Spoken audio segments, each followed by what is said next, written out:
Welcome back to The Political Correction. The Education Secretary, Nadhim Zahawi, has cut off official engagement with the National Union of Students following a throng of allegations of institutional anti-Semitism within the organisation.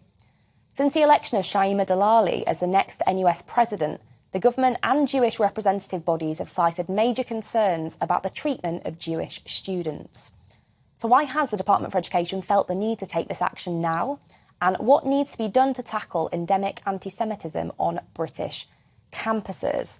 Paul, I'm very keen to come to you first on this, because, of course, whilst it's a student story, it's a union story too.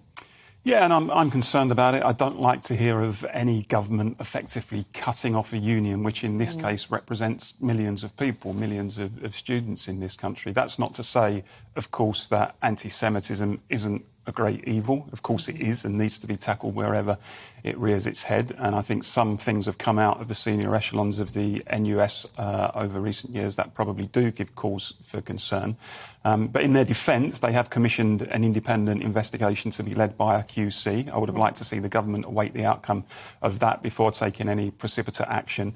And as I say, the NUS isn't just about the leadership. It's about those millions of students across the country who do deserve a voice and do deserve that voice to be carried through to government. And for me, it's almost the equivalent of, you know, we know that the Metropolitan Police, for example, after the Stephen Lawrence inquiry was condemned as being institutionally racist, no government would have seriously disengaged with the Metropolitan Police. What they said is, look, get your house in order, we'll assist you where you can, but it's up to you to address it. And I would have liked to see a similar approach to the NUS. Yes, raise concerns, yes, drive out anti-Semitism, but don't effectively cut off a voice that speaks for millions of people. What was your reaction to Nadhim Zahawi's announcements?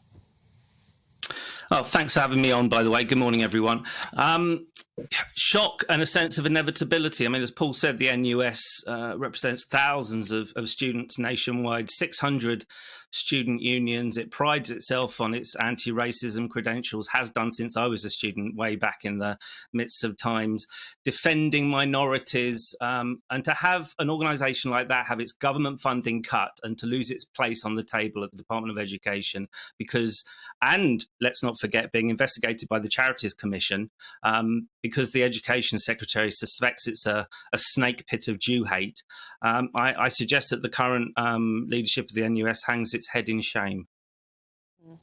Do you recognise that there is a serious problem with anti-Semitism within the NUS and maybe more broadly on our campuses?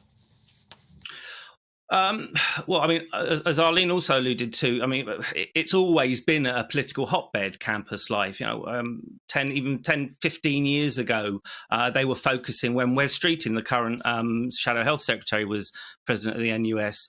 They focused on the things that mattered. You know, the cost of living crisis, student tuition fees, housing for students on campus.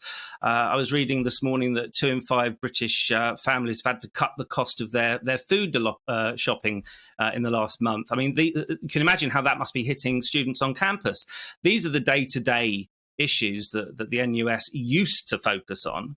Now, of course, it's run by militant ideologues with colossal Corbynite chips on their shoulder, who see less about the day-to-day reality that they should be focusing on and focus more on the perceived sins of Western ideology and, of course, and foreign policy, and specifically the politics of the Middle East and Israel. They can't change that sphere.